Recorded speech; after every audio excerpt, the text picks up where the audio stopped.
Oi pessoal, no vídeo anterior nós falamos sobre etiologia, patogenia e alterações morfológicas. Hoje nós vamos falar sobre apoptose e necrose. Mas é interessante revisarmos que todo dano celular leva a uma alteração, e essa alteração pode ser reversível ou irreversível. Quando irreversível, vai levar à morte celular, por apoptose ou necrose. Sobre apoptose especificamente, ela pode ocorrer tanto no processo fisiológico, para controlar o crescimento celular, controlar a proliferação celular, dentre outros motivos, quanto no processo patológico.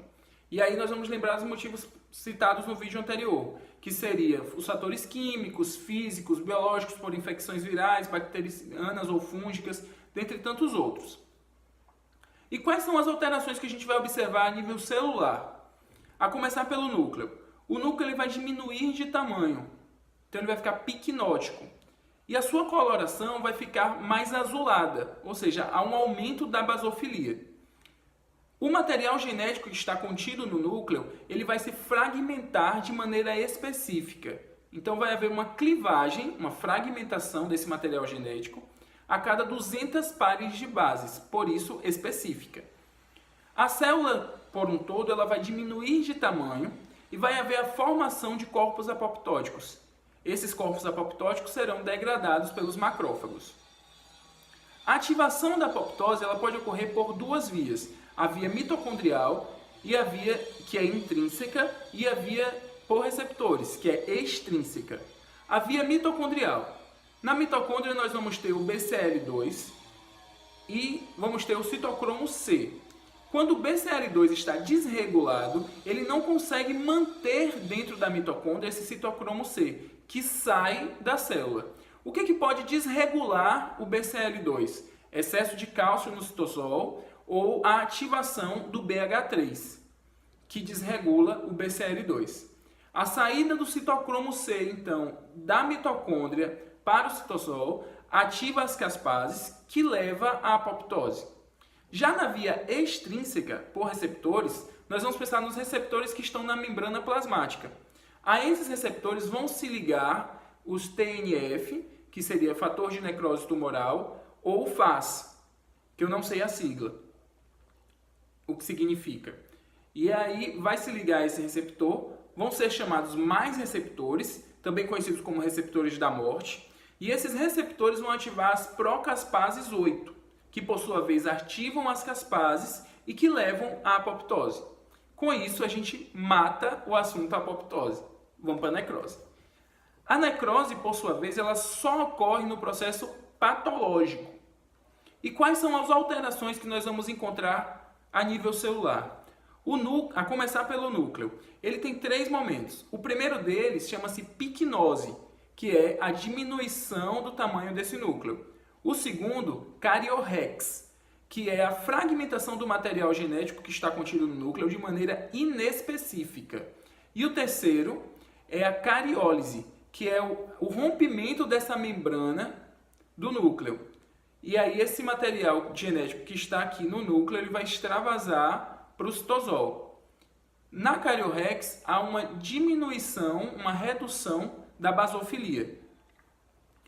A célula como um todo ela vai crescendo de tamanho. Então as estruturas aumentam o tamanho, a membrana plasmática aumenta o seu tamanho até um determinado ponto.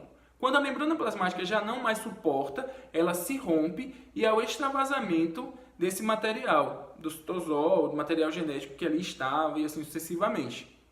E isso vai gerar inflamação, mas que é um assunto para um outro momento. Com relação à necrose, nós vamos ter 4 tipos. Alguns autores falam até 5. Então vamos olhar cada um deles. O primeiro é a coagulação. A coagulação vai ocorrer a desnaturação de proteínas estruturais e vai se manter algumas estruturas da célula. Na coagulação ela pode acometer então pessoas que têm hipóxia do miocárdio ou infarto renal. A gente vai observar a coagulação ali. Na liquefação, que vai ocorrer por infecções fúngicas ou bacterianas, vai haver a formação de pus e a gente observa isso em hipóxia no cérebro. A outra forma, então a gente viu coagulação, liquefação. A outra é caseosa, que vai acometer pessoas que têm tuberculose e não trata. E aí, nesse caso aqui, ao contrário da coagulação, não há preservação de estruturas celulares.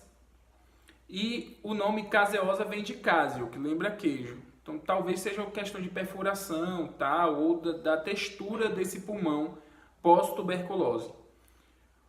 A última das 4 que eu havia mencionado é a gordurosa, que há uma destruição de gordura por meio de lipase pancreática na cavidade peritoneal. Então, a gordurose é a destruição de gordura por meio de lipase pancreática na cavidade peritoneal e nós vamos encontrar, então, adipócitos necrosados. Alguns autores ainda apontam a gangrenosa, que pode ser úmida ou seca. Então, a gangrenosa úmida vai ter formação de pus e a gangrenosa seca não tem formação de pus. E esse gangrenosa vai acometer partes do corpo. E eu acho que com isso a gente encerra esse assunto de apoptose e necrose.